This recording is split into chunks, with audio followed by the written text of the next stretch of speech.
বাড়িতে বসে বোর না হয়ে হঠাৎ করেই সন্ধ্যাবেলা আমি আর আমার বান্ধবী এটা কোথায় চলে আসলাম। So hello guys, welcome back to my new blogs. তো কেমন আছো সবাই?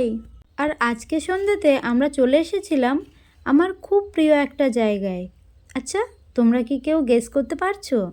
যদি করতে পারো তাহলে অবশ্যই কিন্তু আমাকে কমেন্টে জানাবে। আর জানো তো, আজ সকালে আমার বান্ধবী তনিমা এসেছিল আমাদের বাড়িতে, তাই ভাবলাম বাড়িতে বসে বসে বোর না হয়ে ওকে নিয়ে কোথাও থেকে ঘুরে আসি। কিন্তু কোথায় যাব বুঝতে পারছিলাম না।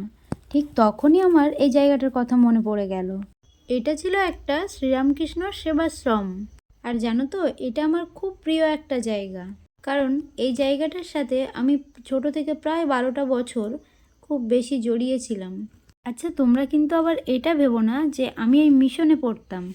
আমি কিন্তু এখানে পড়তাম না। আসলে এই মিশনটা থেকে একটু সামনেই ছিল আমার স্কুল, যে স্কুলে আমি ছোট থেকে এইচএস দেওয়া পর্যন্ত পড়াশুনো করেছি। আর জানো তো, স্কুলে যখনই টিফিন টাইম হতো প্রতিদিন আমরা বন্ধু বান্ধবীরা মিলে এই জায়গাটাতে চলে আসতাম। খুব প্রিয় ছিল আমাদের এই জায়গাটা। জানো তো, এখন আমি ভাবি মাঝে মাঝে যে স্কুল লাইফটা কতটা সুন্দর ছিল। স্কুল লাইফটাকে খুব মিস করি। আমি জানি আমার মুখে স্কুল লাইফ কথাটা শুনে তোমাদেরও নিশ্চয়ই তোমাদের স্কুল লাইফের কথা মনে পড়ে গেল। আসলে এই স্কুল কথাটাই না সব ছেলে মেয়ের কাছে একটা ইমোশনের জায়গা, যেটা আগে বুঝতাম না, কিন্তু এখন যখন বুঝতে পারি তখন মিস করা ছাড়া আর কোনো উপায় নেই। ওহো, দেখো আমি তোমাদের কোন কথা থেকে কোথায় নিয়ে চলে গেলাম। যাই হোক, তবে জানো তো, এই জায়গাটা না আগে এতটা সুন্দর ছিল না। তবে এখন সময় তো পরিবর্তনশীল, তো সময়ের সাথে সাথে সব কিছুই পরিবর্তন হয়েছে। তবে আর একটা কথা কি জানো তো, আমরা এখনকার সময়ে দাঁড়িয়ে নিজেদের জীবনে এতটাই ব্যস্ত হয়ে পড়েছি যে আমাদের প্রিয় জিনিসগুলো, প্রিয় জায়গাগুলোকে প্রায় ভুলতে বসেছি।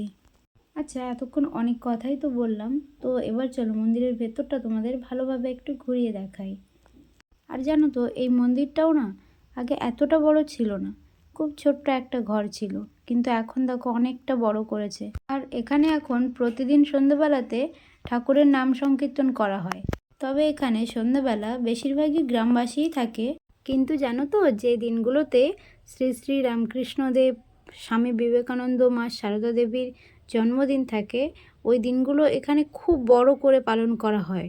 আর ওই দিনগুলোতে হাজার হাজার মানুষ না এখানে এই অনুষ্ঠানে যোগদান করে। আচ্ছা, এবার এদিকে আসো, একটা জিনিস দেখাই।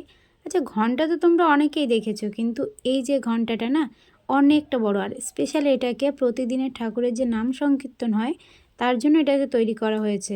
আচ্ছা, যাদের জন্য এত কথা বললাম, চলো এবার তাদেরকে দেখাই। তো দেখো, মা সারদা দেবী, শ্রী শ্রী রামকৃষ্ণ দেব, স্বামী বিবেকানন্দ। তবে আজকের ভিডিওটা এই পর্যন্তই। আর ভিডিওটা তোমাদের কেমন লাগলো অবশ্যই আমাকে কমেন্টে জানাবে। আর ভিডিওটা যদি তোমাদের ভালো লেগে থাকে তাহলে অবশ্যই ভিডিওটাতে একটা লাইক করবে, আর চ্যানেলটাকে সাবস্ক্রাইব করে বন্ধুদের সাথে শেয়ার করবে। টাটা।